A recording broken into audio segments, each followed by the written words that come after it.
NEET 2022 Chanakya બેચની આપણે શરૂઆત કરવા જઈ રહ્યા છીએ. Learn online feel offline concept. તો આ વેદ ક્લાસ જેને સાંભળ્યું હોય નામ તેના માટે કહી દઈએ કે આખા ભારત દેશમાં 400 થી પણ વધારે સ્કૂલ અને 15,000 થી પણ વધારે વિદ્યાર્થીઓ અત્યારે વેદ ક્લાસની સર્વિસ ઉપયોગ કરી રહ્યા છે. તો આપણે આ વેદ ક્લાસની એપ્લિકેશનમાં કયા કયા ફીચર મળે તે થોડું જાણી લઈએ. તો ચાણક્ય બેચમાં આપણે દરરોજ 2.5 કલાકનું લાઈવ લેક્ચર રાખેલું છે. આ લેક્ચરનું રેકોર્ડિંગ પણ તમને મળી જશે. આ લેક્ચરની આધારે એનું નોટ્સ છે તે પણ તમને પીડીએફ ફોર્મેટમાં એપ્લિકેશનમાં અવેલેબલ થઈ જશે. અને આ લેક્ચરના આધારિત જે ડીપીપી અને વીકલી ટેસ્ટનું આયોજન કરવામાં આવ્યું છે તે પણ રેગ્યુલર બેઝ ઉપર થશે. તો હવે આપણે જાણીએ મટીરિયલ વિશે. તો મટીરિયલમાં સૌથી પહેલી વસ્તુ તમને કહી દઈએ કે જે આપણે સ્લોગન છે learn online feel offline concept, એમાં ફીલ ઓફલાઈન હકીકતમાં થાય શું? તો અત્યારે જે ઓફલાઈન જે સિસ્ટમમાં આપણે ભણીએ છીએ તેમાં આપણે શું હોય છે કે કોચિંગ કે આપણા સ્કૂલ દ્વારા આપણે એક મટીરિયલ પ્રોવાઈડ કરવામાં છે અને તેના આધારે જ આપણે ભણવામાં આવે છે, બરાબર? તો અહીંયા પણ એ જ વસ્તુ બનશે. વેદ ક્લાસનું પોતાનું મટીરિયલ આપણે તમને ઘરે હોમ ડિલિવરી કરવામાં આવશે, જેમાં ટોટલી જ આખા વર્ષનો તમને એમાં સિલેબસ કમ્પ્લીટલી વ્યવસ્થિત ફોર્મેટમાં આપેલો હશે. તો ચાણક્ય બેચની શરૂઆત ક્યાંથી થવાની તે જોઈ લઈએ. તો 27 સપ્ટેમ્બર 2021 થી આપણે ચાણક્ય બેચની શરૂઆત કરીએ છીએ.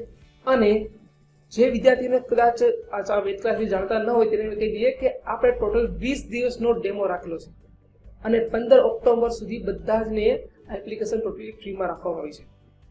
એપ્લિકેશનની જે પ્રાઇસ જે જાણવા માંગતા હોય તો આ એપ્લિકેશનની પ્રાઇસ છે ટોટલ 20,000 રૂપિયા. નીટ 2022ના કોર્સની ચાણક્ય બેચની એટલે કે ટોટલ ફી થશે 20,000 રૂપિયા. પરંતુ જો તમે 15 ઓક્ટોબર પહેલા પરચેસ કરવા માંગતા હોય અને વેદ નીટ 2022 નો કૂપન કોડ ઉપયોગ કરશો તો તમને 20% ડિસ્કાઉન્ટ મળશે, એટલે તમારી ઓફર પ્રાઇસ થશે માત્ર 16,000 રૂપિયા. તો આ 16,000 રૂપિયામાં તમને મટીરિયલ, લાઈવ લેક્ચર નોટ, એનું રેકોર્ડિંગ, ટોટલી બધી જ વસ્તુ તમને મળી જશે. અને જ્યાં સુધી નીટ 2022 નો હોય ત્યાં સુધી તમને હેન્ડ હોલ્ડિંગ સપોર્ટ પણ પૂરો આપવામાં આવશે. તો હવે વાત કરી જોઈ રહ્યા છો, અત્યારે જ ડાઉનલોડ કરો વેદ ક્લાસની એપ્લિકેશન. તો તેના માટે સૌથી પહેલા પ્લે સ્ટોરમાં જઈને વેદ ક્લાસ જેવું સર્ચ કરશો તો કંઈક આ પ્રકારની ચાણક્ય બેચ વાળી તમને એક એપ્લિકેશન જોવા મળશે. આ એપ્લિકેશન ડાઉનલોડ કરો અને એમાં સાઇન અપ કમ્પ્લીટ કરી નાખો, બરાબર? અને તેમ છતાં પણ જો તમને કોઈ અગવડતા લાગે તો અમારા આ બે કોન્ટેક્ટ નંબર છે તેમાં તમે કોન્ટેક્ટ પણ કરી શકો છો. તો મળીએ છીએ ચાણક્ય બેચમાં 27 સપ્ટેમ્બરથી. Thank you. ચાલો, જો આજે આપણે એમસીક્યુ સોલ્વ કરવાના છે, બરોબર છે? એટલે ફર્સ્ટ એમસીક્યુ છે આપણી પાસે, સમતાપી પ્રક્રમ માટે નીચેનામાંથી શું સાચું હશે? સમતાપી પ્રક્રમ માટે ચાલો જોઈએ. સમતાપી પ્રક્રમ માટે હવે સમતાપી પ્રક્રમ એટલે એક વસ્તુ ખબર છે કે delta u is equal two શું થાય? સર 0 થાય. Delta u is equal two 0. અને delta u is equal two 0 હોય તો ડેલ્ટા યુ નું એક સૂત્ર હતું કે ક્યુ પ્લસ ડબલ્યુ. શું હતું? Q plus W. એટલે obviously delta U 0 is equal to Q plus W. W જો સામેની તરફ જાય તો Q is equal to minus W થાય. અહીંયા પ્રિન્ટિંગ મિસ્ટેક છે એટલે Q is equal to minus W આવશે. Okay, answer D. ચાલો, બીજો પ્રશ્ન છે. બીજા પ્રશ્નમાં શું છે કે બીજો પ્રશ્ન સાહેબ એવું કહે છે અમને કે નીચેનામાંથી કઈ ઉષ્માગતિકીય પ્રક્રમ માટે delta u is equal two 0 હશે? કોનામાં ડેલ્ટા યુ 0 હશે?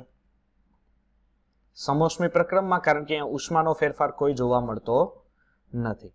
ચાલો, પછી કયો પ્રશ્ન છે કે પ્રતિવર્તી પ્રક્રમ માટે, ધ્યાન આપજો, કેના માટે? પ્રતિવર્તી પ્રક્રમમાં કઈ શરતે વિનિમય પામતી ઉષ્મા અવસ્થા વિધેય બને છે? કઈ અવસ્થાએ તમારે ઉષ્મા વિધેય બને છે? એટલે એક વસ્તુ ધ્યાન આપજો, આ પ્રક્રિયા છે ને અચળ કદે થવી જોઈએ. કયા? અચળ કદે. કેમ સર અચળ કદે? કારણ કે delta u is equal to Q plus W. Okay, delta u is equal to Q plus W. અને જો કદ 0, કાર્ય જો તમારું 0 હોય તો તમારે શું થાય કે delta u is equal to q થાય. કાર્ય 0 હોય એટલે ડેલ્ટા, એટલે અચળ દબાણે અને અચળ કદે. કાર્ય 0 ક્યારે હોય સર? કાર્ય 0 ત્યારે હોય કે જ્યારે અચળ દબાણે અને અચળ કદે. એટલે મીન્સ કે જો દબાણ અને કદમાં કોઈ ફેરફાર નથી થયો એનો મીનિંગ એના ઉપર કોઈ કાર્ય થયું નથી, એટલે આપણે શું કહી શકીએ કે એ 0 છે. ચાલો, ચોથો પ્રશ્ન જોઈએ. શું કે છે ચોથા પ્રશ્ન? રકમ વાંચો. ચાલો, કે જ્યારે 0 ડિગ્રી સેલ્સિયસ તાપમાને અને 1 એટીએમ જેટલા અચળ દબાણે 1 મોલ બરફ પીગળે છે. ઓકે, ટેમ્પરેચર આપ્યું છે 0 ડિગ્રી, વાતાવરણ 1 બાર, 1 એટીએમ આપણે લઈ શકીએ. ઓકે, અને 1 મોલ બરફ પીગળે છે, મોલની સંખ્યા આપી દ્વારા 1440 કેલેરી ઉષ્માનું શું થાય છે, શોષણ થાય છે. જો બરફ અને પાણીના મોલર કદ અનુક્રમે 0.0196 અને 0.0180 લીટર હોય તો પ્રણાલીની આંતરિક ઉર્જામાં થતો ફેરફાર ગણો. ઓકે, પ્રણાલી ચાલો આંતરિક ઉર્જામાં થતો ફેરફાર એટલે delta u is equal to Q plus W થાય. તો સર હવે અહીંયા થયેલું કાર્ય આપણને નથી મળતું, કારણ કે ચાલો કેલેરી છે એ તો મને મળી જશે. કેટલી થશે? 1440. 1440 ઉર્જા છે, પણ કાર્ય નથી. તો કાર્યનું એક સૂત્ર છે તમારી પાસે? સર યસ સર, કાર્યનું સૂત્ર છે શું? Minus P into delta V. Okay, ચાલો માઇનસ પી એટલે દબાણમાં કેટલું છે સર? 1 atm છે, લખી નાખીએ આપણે અહીંયા 1 atm. કદમાં થતો ફેરફાર સર 0.08 પહોંચે એટલે પછીનું કદ અહીંયા આવશે એટલે 0.080 માઇનસ 0.0196. ચાલો બાદબાકી કરશો એટલે બાદબાકી કરતા શું આવશે?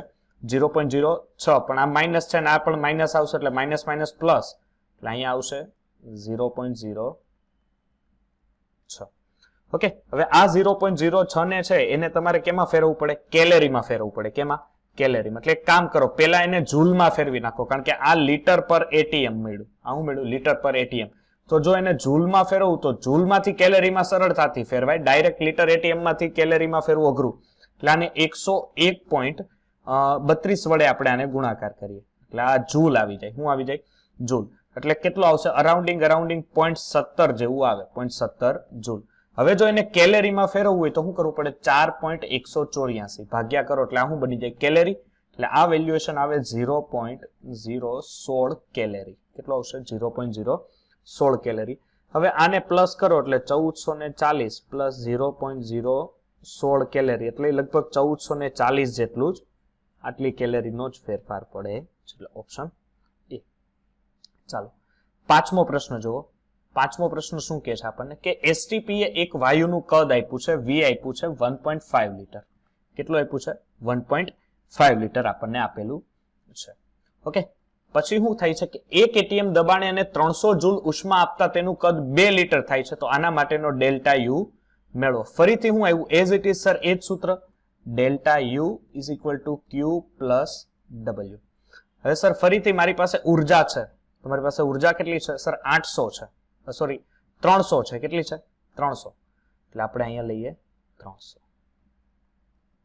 પ્લસ. હવે કાર્ય આપણી પાસે નથી તો કાર્ય માટે માઇનસ પી ઇન્ટુ ડેલ્ટા વી.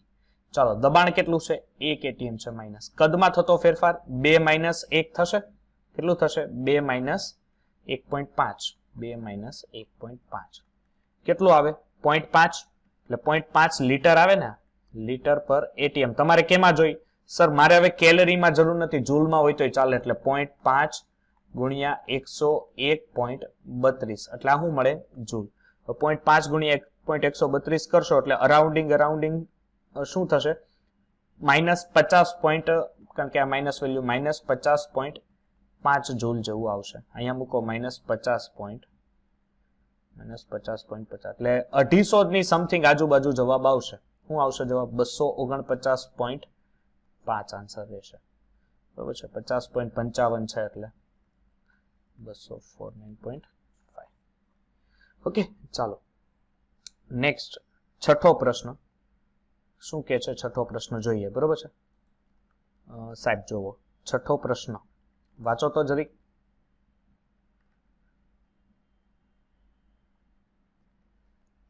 શું હશે? કાર્બન મોનોક્સાઇડનું કાર્બન ડાયોક્સાઇડમાં રૂપાંતર કરવા 2 મોલ કાર્બન મોનોક્સાઇડ અને 1 મોલ O2 ના મિશ્રણનું દહન થાય છે. એટલે 2 મોલ કાર્બન મોનોક્સાઇડ છે અને 1 મોલ શું છે એની અંદર? O2 છે. એની સાથે રિએક્ટિવિટીથી શું થાય છે સર? 2 મોલ ઓફ CO2 મળે છે. શું મળે છે? 2 મોલ ઓફ CO2. હવે આ પ્રક્રિયામાં તમે એક વસ્તુ મૂકો તો કે ડેલ્ટા H અને ડેલ્ટા U વચ્ચેનો તમારે સંબંધ મેળવવાનો છે. ઓકે, એટલે એક સૂત્ર હતું delta H is equal to delta U plus delta NgRT. ખબર છે? NgRT એટલે ખબર પડી જશે. ચાલો આ બધા ગેસિયસમાં જશે. ચાલો બધા જ ગેસિયસમાં હોય એટલે ડેલ્ટા Ng એટલે શું થાય કે પ્રોડક્ટ માઇનસ રિએક્ટન્સ. શું થશે? Product minus reactance. ચાલો પ્રોડક્ટના કેટલા મોલ છે? 2. આના કેટલા છે? 2 પ્લસ 1. શું છે 2 + 1 એટલે 2 - 3 એટલે -1. રેડી? -1 થાય એટલે ΔO ΔNGI શું આવ્યું સર 0 કરતા નાનું. એટલે આ મૂલ્ય જો 0 કરતા નાનું હોય, આ મૂલ્ય 0 કરતા નાનું હોય તો ΔH નું મૂલ્ય કેવું થયું? નાનું થયું, કારણ કે ΔU માંથી કંઈક વેલ્યુ ઓછી થતી હોય એટલે આખું મૂલ્ય નાનું થયું એટલે ΔH. That's why ΔH less than ΔU. ચાલો 7મો પ્રશ્ન જોઈએ. 7મો પ્રશ્ન શું કહે છે કે એમોનિયા બનાવવા માટે નાઇટ્રોજનની હાઇડ્રોજન સાથેની પ્રક્રિયાથી એન્થાલ્પી ફેરફાર આવે છે -92.2 કિલોજૂલ પર મોલ. ઓકે, જો પ્રક્રિયા 20 ATM ના અચળ દબાણે, અને ચાલો પ્રક્રિયાનું દબાણ કેટલું છે 20 ATM છે, અચળ દબાણે પ્રક્રિયા કરવામાં આવે તો શું ફેરફાર થાય? હવે એક વસ્તુ છે કે સર ΔH નો ફેરફાર છે એટલે Q નો ફેરફાર થયો, અને ઉષ્માનો ફેરફાર કેટલો આપ્યો છે -92.2 કિલોજૂલ. ડન. ચાલો હવે એ લોકો તમને શું કહે છે કે આંતરિક ઉર્જામાં ફેરફાર ગણવાનો છે, એટલે obviously ΔU = Q + W. Sir Q મળી ગયો મને, મારે કાર્ય ગોતવાનું છે. મૂકો સૂત્ર કાર્યનું. કાર્ય = શું થશે -P × ΔV, -P × ΔV. હવે અહીંયા P તમારે ખાલી મૂકવાનું છે 20 ATM, કારણ કે કદમાં થતો ફેરફાર તો એ લોકો આપી જ દે છે. કેટલો છે -1.16, એટલે માઇનસ માઇનસ પ્લસ જે પણ ગુણાકાર આવશે પોઝિટિવ આવશે. 23.2 લિટર પર ATM જેટલું આવશે. હવે અહીંયા દીકરા કિલો જૂલમાં માંગે છે. આમ જોવો તો જરીક કિલો જૂલમાં, કારણ કે આ વેલ્યુએશન છે -2.2 કિલો જૂલમાં છે, તો આને કિલો જૂલમાં ફેરવો એટલે પેલા જૂલમાં ફેરવો અને ભાગ્યા 1000 કરો એટલે 23.2 × 101.32 ભાગ્યા 1000. એટલે આ કિલો જૂલમાં આવે જે પણ વેલ્યુએશન આવે છે, બરોબર છે. આની ગણતરી કરશો એટલે આની ગણતરી કરો એટલે મીંડી જાય એટલે લગભગ 2.3 જેવી સમથિંગ કિલો જૂલ રહે. ચાલો એટલે શું થશે કે -92.2 પ્લસ 2.3 એટલે લગભગ 89 ની આજુબાજુ જવાબ રહે. રેડી કે નહીં?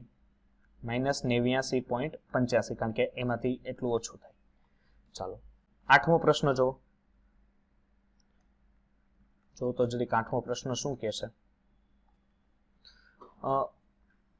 290 કેલ્વિન તાપમાને અચળ કદે CO ના દહનની ઉષ્મા -280 કિલો પર જેટલી છે કે નહીં? CO ની દહન ઉષ્મા એટલે શું થાય કે સર CO દહન એટલે ઓક્સિજનની હાજરીમાં રિએક્ટ કરીને કાર્બન ડાયોક્સાઇડ બનાવે છે. ઓકે, આની દહન ઉષ્મા આપણને આપી છે -280.5 કિલો જૂલ છે. તો અચળ દબાણે તેના દહનથી કેટલી ઉષ્મા ઉત્પન્ન થાય છે? દબાણ કેવું છે દીકરા? અત્યારે અચળ છે. તો અચળ દબાણ એટલે હવે આ જે પણ આપ્યું છે ને એ અચળ કદે છે. તો અચળ કદે એટલે QV એટલે ΔU. ΔU એ ઉર્જા કેટલી આપી છે -250.5 કિલો જૂલ. ચાલો અચળ દબાણ એટલે QP એટલે ΔH. જો હું ΔH મેળવી લઉં તો મને શું મળી જાય? QP મળી જાય. સર સિમ્પલ વસ્તુ મૂકું. શું મૂકું? ΔH = ΔU plus ΔNGRT. Okay, ચાલો ΔU કેટલું છે -280.5. NGRT આનો કેટલો થશે જોવો તો, આ બધા ગેસીસમાં જ હોય. કયો તો મને જરીક NGRT કેટલું થશે? -1/2 થશે, કારણ કે 1 - 1 થશે અને -1/2 એટલે ગુણ્યા આ પ્લસ -1/2. ઓકે, ઇન્ટુ ચાલો હવે R ની વેલ્યુ તમને કીધી છે. હવે R ની વેલ્યુ થશે 0.083. ઓકે, 0.083 અને ટેમ્પરેચર આપ્યું છે 290. જો તમે આનું સાદું રૂપ આપશો તો આના સાદું રૂપથી તમને અરાઉન્ડિંગ જવાબ લગભગ આપણે ગણીએ જવાબ એટલે 281 પોઈન્ટ સમથિંગ જેવો આવે છે, એટલે -81.7 સમથિંગ જેવો આવે છે. એટલે આન્સર એ રહેશે. ચાલો 9મો પ્રશ્ન જુઓ. શું કહે છે 9મો પ્રશ્ન? કે સર 9મો પ્રશ્ન જો સરસ છે કે અચળ કદે, કયા કદે? અચળ કદે આઇસોબ્યુટેનની દહન ઉષ્મા R છે. તમારી પાસે આઇસોબ્યુટેન છે, આઇસોબ્યુટેનની દહન ઉષ્મા કેટલી છે? R છે. ઓકે, આઇસોબ્યુટેન એટલે શું થશે? C4H10. હવે એને દહન કરવાનું છે, એટલે દહન ઓબ્વિયસલી ઓક્સિજનની હાજરીમાં થશે. આ ઓક્સિજનની હાજરીમાં જો દહન થાય એટલે તમને શું મળે? એમાંથી કાર્બન ડાયોક્સાઇડ અને પાણીનો મોલેક્યુલ્સ ત્યાંથી છૂટા પડશે. ચાલો આને હવે સંતુલિત કરી, આ બાજુ કાર્બન 4 છે તો આ બાજુ હું 4 ગણું તો આ બાજુ ઓક્સિજન અને હાઇડ્રોજનને સંતુલિત કરું તો મારે હાઇડ્રોજનને ઓબ્વિયસલી અહીંથી 5 વડે ગુણવા પડે. ચાલો હવે એ સંતુલિત. હવે ઓક્સિજનને સંતુલિત કરો તો આ બાજુ ઓક્સિજન કેટલા છે સર? આ બાજુ 8, 8 ને 5 કેટલા થશે? 8 ને 5 13. હવે 13 અહીંયા કરવા છે તો અહીંયા 13 એક 6.5 કરવો એટલે આ 13 થાય. જુઓ તો 6.5 into 2 એટલે 13 થશે ને, કે નહીં ખબર પડે? 6.5 થશે એટલે અહીંયા 13 થશે ને દીકરા. ચાલો હવે શું છે કે હવે અહીંયા હવે જોજો ખાસ કે હવે આનો NGRT મેળવી લ્યો એટલે ઓબ્વિયસલી પેલી આ વસ્તુ તો સોલિડ હશે, આ ગેસ હશે, આ ગેસ હશે, આ લિક્વિડ હશે. એટલે શું કરું? સોરી, કારણ કે બ્યુટેન છે ને, બ્યુટેન ગેસ હશે, કારણ કે નાના કાર્બન હોય ગેસિયસ હોય. એટલે delta NG is equal two શું થશે કે પ્રક્રિયકો માઇનસ ને એટલે 4 - 1 + 6.5, 1 + 6.5 એટલે 7.5. તો 7.5 - 4 એટલે શું થશે? -3.5, કારણ કે મોટાની નિશાની એટલે -3.5. ચાલો હવે શું કરશો? -3.5 આવ્યું. હવે સર અમે એક આગળ વધીએ કે મૂકીએ ડેલ્ટા H વાળું સૂત્ર. તો delta H is equal to delta U plus delta NG RT. હું મૂકીએ ડેલ્ટા NG RT. એટલે ડેલ્ટા NG RT મૂકો એટલે હવે આપણને એક વસ્તુ ખબર છે કે શું કે આમાં તમારે NGRT આની અંદર મૂકો. NGRT એટલે કેટલા છે? -3.5 છે. એટલે આ મૂલ્ય પ્રમાણે દહન ઉષ્મા કેટલી હશે? આઇસોબ્યુટેનની દહન ઉષ્મા એટલે ડેલ્ટા U એમનેમ રહેવા દો. ચાલો NGRT કેટલું આવ્યું સર? -3.5 અને RT એટલે -3.5 અને RT આવ્યું. ઓકે, એટલે R આપણે કહીએ એટલે આ 1 માઇનસ થશે ને, આ U ને આપણે એક ધારીએ એટલે શું થશે? 1 - 3.5 RT. ઓકે, એટલે એવો ઓપ્શન એક જ છે, ઓપ્શન બી. ચાલો 10મો પ્રશ્ન જુઓ શું કે છે. 10મો પ્રશ્ન જો મેળવવાનું કે છે અચળ દબાણ અને અચળ કદે ઉષ્માનો ફેરફાર એટલે delta H is equal to delta U plus delta NG RT. બરોબર છે? તો અચળ કદ અને અચળ દબાણ એટલે ડેલ્ટા H અને ડેલ્ટા U વચ્ચેનો ફેરફાર મેળવે એટલે ડેલ્ટા NG RT. ચાલો NG એટલે કાર્બન મોનોક્સાઇડ નું દહન. કાર્બન મોનોક્સાઇડ નું દહન આપણને ખબર છે કે monoxide plus 1/2 O2 it's give CO2. એટલે આની અંદર બધા ગેસિયસ ફોર્મમાં હોય. ચાલો એટલે શું થાય? 1 - 1 પ્લસ 1/2 એટલે શું થયું? 1 - 2 થયું ને, એટલે 1/2 થાય ને, તો 1/2. R ની વેલ્યુએશન તમને દબાણ કેમ આપ્યું છે?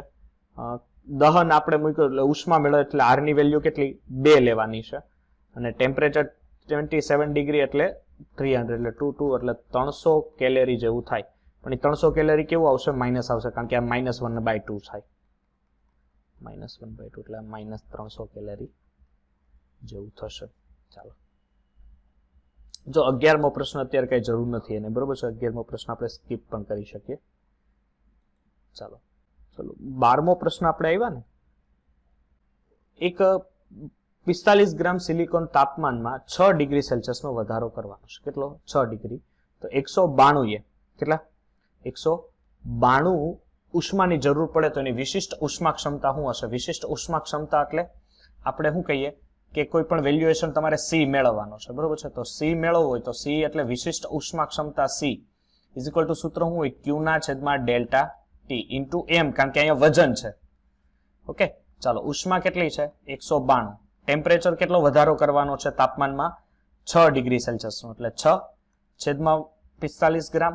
ચાલો હવે જો 45 આપણે 192 એટલે 6 અહીંયા ઉપર 6 છે ને, એટલે 32 છંક 192 થાય. કેટલા? 32 છંક 192 થાય. અને હવે 32 ભાગ્યા 45 કરો એટલે પણ જે પણ જવાબ આવશે ને મારા ખ્યાલ પ્રમાણે શું આવવું જોઈએ? પોઈન્ટ થી અંદર આવવો જોઈએ, કારણ કે ભાગાકાર કરો તો આ પોઈન્ટ થી આ પોઈન્ટ વધે નહીં, કારણ કે જો 45 ભાગ્યા 45 હોય ને તો 1 થાય. એટલે જે પણ જવાબ આવશે એ આની પોઈન્ટ ની અંદર હશે એટલે 0.71. ચાલો 13મો પ્રશ્ન. ચાલો 13મો પ્રશ્ન શું કહે છે કે આ પ્રક્રિયા છે, આ પ્રક્રિયામાં કયું વિધાન સાચું છે? ઓકે, હિલિયમ છે એ અચળ કદે ઉષ્મા ક્ષમતા ધરાવે છે. બીજું વિધાન સાંભળો શું છે 13મા પ્રશ્નનું કે બીજું વિધાન એ પ્રમાણે છે કે એક પરિમાણીય વાયુ માટે CP/CV નું મૂલ્ય 5/2 હોય, બરોબર છે? નહીં, આ વિધાન તદ્દન ખોટું છે. પણ એક વસ્તુ સાચી છે કે હિલિયમ માટે અચળ કદે વિશિષ્ટ ઉષ્મા ક્ષમતા 3/2 R હોય છે. કારણ કે જો હું તમને એનું એક સૂત્ર તમને લખાઈ દઉં, કારણ કે CV is equal to 3/2 R plus X, આ સૂત્ર યાદ રાખજો. અને એ પ્રમાણે તમે જોવો તો CV is equal to 3/2 R જેટલું મૂલ્ય એનું થશે. ઓકે, ચાલો 14મો પ્રશ્ન શું કહે છે? 14મો પ્રશ્ન આપણને જોવો તો જરીક, કે અચળ દબાણે હિલિયમની વિશિષ્ટ ઉષ્મા ક્ષમતા એ અચળ દબાણે H2 ની વિશિષ્ટ ઉષ્મા ક્ષમતાને બરાબર હોય છે, જે તદ્દન ખોટું વિધાન છે.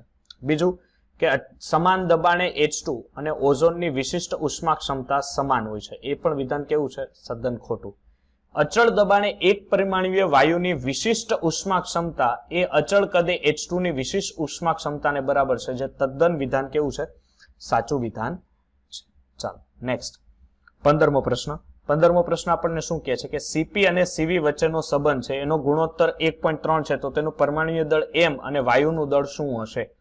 હવે જો અહીંયા તમે કહેશો કે ભાઈ આ વાયુ કેવો છે, કે એક વાયુ માટે એનો ગુણોત્તર 1.3 છે. હવે 1.3 ગુણોત્તર હોય ને તો એ ત્રિપરિમાણીય વાયુ હોવો જોઈએ. CP/CV નો ગુણોત્તર જો 1.3 હોય ને તો આ ત્રિપરિમાણીય વાયુ હોવો જોઈએ. કેવો? ત્રિપરિમાણીય વાયુ. અને જો ત્રિપરિમાણીય વાયુ હોય તો એનો મિનિંગ શું થશે કે આણ્વીય દળ is equal to N into પરમાણ્વીય દળ. ચાલો N કેટલો છે? આ ત્રિપરિમાણીય છે એટલે 3, પણ આપણને કીધું નથી એટલે અહીંયા આપણે એમ લખીએ એટલે આવશે 3M. ચાલો 16મો પ્રશ્ન જો. 16મો પ્રશ્ન શું કહે છે આપણને કે એક મોલ આદર્શ વાયુ કે જેના CV is equal two 3/2 R અને તેને 1 atm દબાણે 25 ડિગ્રી સેલ્સિયસ તાપમાને ગરમ કરવામાં આવે તો ડેલ્ટા H શું થશે? તો ચાલો 16મો પ્રશ્ન જોયો કે એક સૂત્ર હતું આપણી પાસે કે CP/CV. એક કામ કરો, આની છે ને જે અમુક થિયરી હજી છે ને ચાલી નથી, એટલે હું થોડીક પહેલા એ થિયરી ખેંચી લઉં, બરોબર કે નહીં? પછી આપણે બાકીના MCQ પર જશું. જો એન્ટ્રોપી થોડીક ખેંચી લે એટલે MCQ કર્યા. એન્ટ્રોપી હું અહીંયા મૂકી દઉં છું, બરોબર છે? તમારી પાસે પેમ્પલેટમાં. ચાલો જો હવે એન્ટ્રોપી થોડીક આપણે જોઈ લઈએ, બરોબર છે? એન્ટ્રોપી થિયરી બાકી રહી ગઈ, એના આધારે પણ MCQ વચાતા. એન્ટ્રોપી એટલે શું થાય કે કોઈ પણ પદાર્થમાં રહેલી અવ્યવસ્થાનું માપ દર્શાવતી રાશિને શું કહેવાય? એન્ટ્રોપી.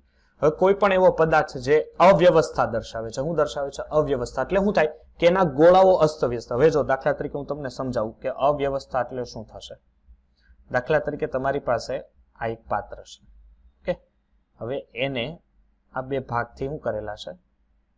વિભાજિત કરેલા છે. આ સાઈડ છે લાલ ગોળાઓ છે, ઓકે? લાલ ગોળાઓ અત્યારે મૂકેલા છે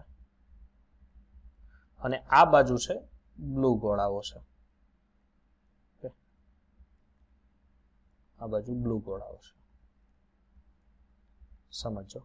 હવે અત્યારે આ એકદમ શું છે? વ્યવસ્થિત ગોઠવાયેલા છે. લાલ ગોળા અને બ્લુ ગોળા છે એકદમ વ્યવસ્થિત ગોઠવાયેલા છે. હવે જે આ વચ્ચેનો જે ભાગ છે જે બેને જુદા પાડે છે, એ બેને જુદા પાડે છે, એ હું અહીંયાથી જો લઈ લઉં તો આ બધા ગોળાઓ શું થઈ જાય? સર એકબીજામાં મિશ્ર થઈ જાય. એટલે આપણે એમ કહીએ કે આ અવ્યવસ્થા સર્જાઈ ગઈ. એટલે બધા ગોળાઓ શું થઈ ગયા? મુક્ત થઈ ગયા. એટલે આ બધા એકબીજામાં શું થયા? ભળી ગયા. તો આવી રીતના જો એકબીજામાં ભળી જતા હોય તો આને કહેવાય અવ્યવસ્થા. શું કહેવાય? અવ્યવસ્થા. કારણ કે એમાં કોઈ પણ પ્રકારના ગોળાઓ છે હવે જે સિંક્રનાઇઝેશન થી ગોઠવાયેલા હોવા જોઈએ તો એ સિંક રીતે ગોઠવાયેલા નથી. એને કારણે શું થાય કે એ એન્ટ્રોપીમાં એમાં ફેરફાર જોવા મળે છે. જો વાયુમાં અવ્યવસ્થા વધુ અને એન્ટ્રોપીમાં વાયુ અવસ્થામાં અવ્યવસ્થા વધુ અને એન્ટ્રોપી પણ કેવી હોય છે? સૌથી વધારે. એટલે અવ્યવસ્થા અને એન્ટ્રોપી એકબીજાના કેવા હોય છે? સમપ્રમાણમાં હોય છે. જેમ જેમ અવ્યવસ્થાઓ વધતી જાય એમ એની એન્ટ્રોપીમાં પણ શું જોવા મળે છે? વધારો જોવા મળે છે. હવે જો પ્રવાહીમાં ઘન કરતા અવ્યવસ્થા વધારે હોય, ઓકે? હવે ઘન પદાર્થ છે એ તમે પાત્રને અહીંયા મૂકી રાખો તો એની સાપેક્ષમાં તમારી પાસે જો કોઈ પ્રવાહી હોય તો એમાં હલનચલન વધારે હોય ઘન પદાર્થની સાપેક્ષમાં. એટલે પ્રવાહી કરતા ઘનમાં અવ્યવસ્થા ઓછી હોય અને પ્રવાહીમાં અવ્યવસ્થા વધારે હોય, એને કારણે એની એન્ટ્રોપી પણ શું હોય છે? વધુ હોય છે. પરંતુ ઘનના સ્ફટિકમાં વ્યવસ્થા વધુ અને એન્ટ્રોપી કેવી હોય છે? વધારે. એટલે એન્ટ્રોપી ઓછી. એટલે ઘનના કણો મોલેક્યુલ્સ એકબીજા સાથે સાથે વ્યવસ્થિત ગોઠવાયેલા હશે. જો મોલેક્યુલ એકબીજા સાથે વ્યવસ્થિત રીતે દીકરા ગોઠવાયેલા હોય તો એનો સીધો મતલબ શું લાગે કે આ કણો એકબીજા એક પણ. હવે પાણીના શું હોય કે પાણી સતત વહેણમાં હોય. પાણી સતત વહેણમાં હોય એને કારણે એના મોલેક્યુલ સતત શું થતા હોય? હલનચલન. અને જો મોલેક્યુલ સતત હલનચલન થતા હોય એને કારણે શું થાય કે એની એન્ટ્રોપીમાં વધારો જોવા મળે. હવે જો એન્ટ્રોપી એ પદાર્થનું અવસ્થા વિધેય અને માત્રાત્મક ગુણધર્મ છે. કેવું છે? અવસ્થા વિધેય એટલે હું કે મેં ગઈકાલે તમને લેક્ચરમાં ભણાવ્યું કે અવસ્થા વિધેય એટલે કે પદાર્થ જ્યારે એક અવસ્થામાંથી બીજી અવસ્થાએ પહોંચે ત્યારે એ અવસ્થા પ્રાપ્ત કરવા માટે એને કેટલો સમય લાગ્યો છે એના ઉપર ડિપેન્ડેન્ટ નથી રહેતા. ફક્ત મારે શું જોઈએ કે આ શરૂઆતની અવસ્થા છે અને ક્યાં જવું જોઈએ? અંતિમ અવસ્થા. બસ મારા માટે એ મેન હોવું જોઈએ કે અવસ્થા પ્રાપ્ત કરવા માટે કેટલો સમય લે છે એ મારા માટે મહત્વનો નથી. બીજું કે એન્ટ્રોપીનું નિરપેક્ષ મૂલ્ય મેળવી શકાય. શું મેળવી શકાય? એન્ટ્રોપીનું નિરપેક્ષ મૂલ્ય. બીજું ત્રીજો પોઈન્ટ કે તાપમાન જેમ જેમ વધારો. હવે શું થાય? કોઈ પણ પાત્ર છે આવી રીતના પડ્યું છે, હવે નીચેથી પાત્રને તમે તાપમાન આપશો તો પાત્રને તાપમાન આપતા શું થાય કે એ અણુઓમાં રેખીય ગતિ, ભ્રમણ ગતિ કે આંદોલનીય ગતિમાં શું જોવા મળે છે? વધારો. અને આવી જો ગતિમાં વધારો થાય તો સાથે સાથે એની એન્ટ્રોપીમાં પણ શું જોવા મળે? વધારો જોવા મળે છે. ચાલો નેક્સ્ટ. હવે જ્યારે તમે કોઈ પણ ઉદાહરણો તમે જોવો, હવે રબર બેન્ડને ખેંચો, જેવું મૂકો એટલે પાછું ગૂંચળામય રીતે પાછી ભેગી થઈ જાય અથવા સ્થિતિસ્થાપકમાં હોય. એટલે શું થાય કે રબર બેન્ડને ખેંચવામાં ત્યારે અણુઓ બિન ગૂંચળાયુક્ત રચનામાં ગોઠવાય અને તેને ગોઠવણી વધુ અવ્યવસ્થિત થાય. આથી એન્ટ્રોપી શું થઈ જાય? ઘટે. હવે ઈંડાને ગરમ કરતા તેનું પ્રોટીનનું વિકૃતિકરણ. આપણને ખબર છે કે ઈંડાની અંદર જે રહેલું પ્રોટીન હોય, પ્રોટીનના વિકૃતિકરણને કારણે પ્રોટીનનું સર્પિલ બંધારણ કેવું થઈ જાય? ગૂંચળામય. એટલે અણુઓ જેવા પેલા હતા હવે એવા છે નહીં. એટલે અણુઓ જો પેલા જેવા હતા એવા નથી. એટલે એનું મિનિંગ આપણે એમ કહી શકીએ કે અણુઓની ગોઠવણીમાં અસ્તવ્યસ્તતા આવી. અને જો અણુઓની ગોઠવણીમાં અસ્તવ્યસ્તતા આવી હોય તો આપણે એને શું કહીએ કે એની એન્ટ્રોપીમાં વધારો થયો એમ કહીએ. ચાલો હવે દ્રાવ્યનું પાણીમાં ઓગળવું તો એ પણ એન્ટ્રોપીનું વધારો. સંયોજનનું વિઘટન, આદર્શ વાયુનું શૂન્ય અવકાશમાં વિસ્તરણ, આ બધું શું થાય છે? એને કારણે એન્ટ્રોપીમાં કઈ ને કઈ રીતે વધારો જોવા મળે છે. એન્ટ્રોપી અણુભારના કેવા હોય છે? સમપ્રમાણમાં હોય છે. એટલે કે અણુભાર જેમ વધશે એટલે મોલેક્યુલર વેટ વધશે એમ એની એન્ટ્રોપી પર, એટલે એસ ને એન્ટ્રોપી વડે દર્શાવે એટલે એમ એની એન્ટ્રોપીમાં પણ શું જોવા મળે છે? વધારો જોવા મળે છે. ચાલો S is equal to final state અને માઇનસ ઇનિશિયલ સ્ટેટ. ઇનિશિયલ એટલે શરૂઆતનું. એટલે delta S is equal to Q reversible by T. એટલે ક્યુ રિવર્સિબલ એટલે શું થશે કે ઉષ્માનો જે ફેરફાર કાં તો ઉષ્મા મેળવેલી હોવી જોઈએ કાં તો ઉષ્મા ગુમાવેલી હોવી જોઈએ. એટલે અહીંયા રિવર્સિબલ લખેલું છે ReV. ઓકે, કાં તો ઉષ્મા મેળવે કાં તો ઉષ્મા ગુમાવે. ચાલો એનો એકમ છે joule into kelvin inverse. Because of ઉષ્માનો ફેરફાર છે એનું મૂલ્ય જૂલમાં માપવામાં આવે અને નીચે ટેમ્પરેચર છે જેને કેલ્વિનમાં. ચાલો પછી છે મોલર એન્ટ્રોપી. મોલર એન્ટ્રોપી એટલે કે એક મોલ પદાર્થની એન્ટ્રોપીને મોલર એન્ટ્રોપી તરીકે ઓળખાય છે. કોને? એક મોલ પદાર્થની એન્ટ્રોપીને મોલર એન્ટ્રોપી તરીકે તમે રેકગ્નાઇઝ કરી શકો, જેનો એકમ પણ joule into kelvin inverse into mall inverse હોય છે. ચાલો પછી છે પ્રમાણિત મોલર એન્ટ્રોપી. શું? પ્રમાણિત મોલર એન્ટ્રોપી અથવા નિરપેક્ષ એન્ટ્રોપી. એટલે કે પ્રમાણિત સ્થિતિએ એક મોલ પદાર્થની એન્ટ્રોપીને પ્રમાણિત મોલર એન્ટ્રોપી કહેવાય છે. શું કહેવાય? કે પ્રમાણિત સ્થિતિએ એક મોલ પદાર્થની એન્ટ્રોપીને પ્રમાણિત મોલર એન્ટ્રોપી તરીકે તમે, જેને ઉપર ચાંદલો આપી દો એટલે આ રીતના 0 આપી દો. ચાલો હવે જો ખાસ કે જો એન્ટ્રોપી, આ શું છે? સિસ્ટમ એટલે પ્રણાલી અને સરાઉન્ડિંગ એટલે થાય પર્યાવરણ. જો આનું મૂલ્ય 0 કરતા વધારે હોય એટલે મીન્સ કે કુલ ડેલ્ટા એસ નું મૂલ્ય છે એ 0 કરતા કેવું છે? વધારે છે. જો મૂલ્ય 0 કરતા વધારે હોય તો તમારે સમજવાનું કે આ પ્રક્રિયા કઈ થતી હોય કે સર આ પ્રક્રિયા આપમેળે થતી હોય. પ્રક્રિયા આપમેળે થતી હોય. જો delta S system plus surrounding નું મૂલ્ય 0 કરતા નાનું હોય એટલે જો ડેલ્ટા એસ નું મૂલ્ય ઋણ હોય તો તમારી પ્રક્રિયા આપમેળે થશે નહીં. અને જો સરાઉન્ડ ડેલ્ટા સિસ્ટમ એટલે પ્રણાલી પ્લસ પર્યાવરણ જો ઇઝ ઇક્વલ ટુ 0 હોય તો આ પ્રક્રિયા કેવી હોય છે? સંતુલનમાં હોય છે. હવે જો વિવિધ પ્રકારના પ્રક્રમોમાં થતી એન્ટ્રોપી, દાખલા તરીકે તમે જુઓ ગલન એન્થાલ્પી એટલે કે પીગળવું, ઘનમાંથી પ્રવાહી બનવું. એટલે ક્યુ છે, ક્યુ ની સાપેક્ષમાં આપણે ડેલ્ટા એચ ને લઈએ એટલે કે delta S fusion is equal to delta H fusion upon T. હવે બાષ્પીયન એટલે વેપરાઇઝેશન. વેપરાઇઝેશન એટલે કે પ્રવાહીમાંથી વાયુમાં રૂપાંતરણ કરવું એટલે delta S vaporisation is equal to delta H vaporisation divide by 2 T. પછી છે ઘનમાંથી વાયુ એટલે કે સીધું ઉધ્વપાતન થવું. ઉધ્વપાતનને ઇંગ્લિશમાં કહેવાશે સબ્લિમેશન. શું કહેવાય? સબ્લિમેશન. એટલે ઘનમાંથી સીધું વાયુમાં રૂપાંતર delta H sublimation divide by delta T. ચાલો હવે હું છે આદર્શ વાયુમાં શૂન્ય અવકાશમાં વિસ્તરણ અને એન્ટ્રોપી. આ ખાસ યાદ રાખજો કે આ શું મૂલ્ય છે. હવે જો આદર્શ વાયુનું શૂન્ય અવકાશમાં વાયુ આપમેળે વિસ્તરણ પામે, આદર્શ વાયુઓ હોય બરોબર છે, આદર્શ વાયુનું શૂન્ય અવકાશમાં વાયુનું આપમેળે વિસ્તરણ થાય. ઓકે, આપમેળે વિસ્તરણ થાય છે. એને કારણે શું થાય કે આપણી પાસે એક સૂત્ર હતું કે W is equal two P external into V delta V. હવે આ પ્રક્રિયામાં શૂન્ય અવકાશમાં થાય છે એટલે પહેલી વસ્તુ કે ત્યાં શૂન્ય અવકાશમાં કોઈ દબાણ હશે નહીં એટલે P external is equal two શું થયું? 0. જો P external is equal two 0 થાય તો W ઇઝ ઇક્વલ ટુ 0 થઈ જાય કારણ કે એને ગુણ્યા V એટલે એ પણ 0. અને જો એક ઉષ્મા પ્રક્રિયા આ પ્રક્રિયામાં વાયુ ઉષ્મા ગુમાવતો કે મેળવતો ન હોય કારણ કે કાર્ય ક્યારે ન થાય કે જ્યારે ઉષ્મા ગુમાવતો કે મેળવતો નથી. જો એ સંયોજન ઉષ્મા ગુમાવે કે મેળવે નહીં તો એનો મિનિંગ આપણે સીધો સંયોજન હું લાગી શકીએ કે એના માટે Q ઇઝ ઇક્વલ ટુ 0 હોય. Q ઇઝ ઇક્વલ ટુ શું હોય? 0. એટલે એના માટે જો Q is equal two W is equal two 0 હોય એટલે એનો મિનિંગ કે delta U is equal two 0 થઈ જાય. Yes sir. તો હવે આપણી પાસે એક સૂત્ર બનશે કે Q reversible is equal two NRT. આપણી પાસે હતું જા ln V2 ના છેદમાં V1. હવે એક વસ્તુ ખાસ અહીંયા ધ્યાન આપજો. જો હું T ને આ બાજુ લાવું એટલે Q રિવર્સિબલ અપોન T એટલે આ કોનું સૂત્ર થયું? સર આ તો એન્ટ્રોપીનું સૂત્ર થયું એટલે NR ln V2 ના છેદમાં V1. એટલે સર આ તો એન્ટ્રોપીનું, તો એન્ટ્રોપીનું સૂત્ર ના નેચરલ લોગ ને બેઝ 10 માં ફેરવો એટલે શું થાય? Delta S is equal two 2.303 NR log base 10 V2 ના છેદમાં V1. ઓકે, V2 ના છેદમાં V1 રહેશે. ચાલો હવે એ જ પ્રમાણે આપણી પાસે એક સૂત્ર હતું ખબર બોયલના નિયમનું કે P1 ના છેદમાં P2 is equal two V2 ના છેદમાં V1. તો V2 ના છેદમાં V1 ની જગ્યાએ હું P1 ના છેદમાં P2 લખી શકું એટલે 2.303 NR log બેઝ 10 P1 ના છેદમાં P2.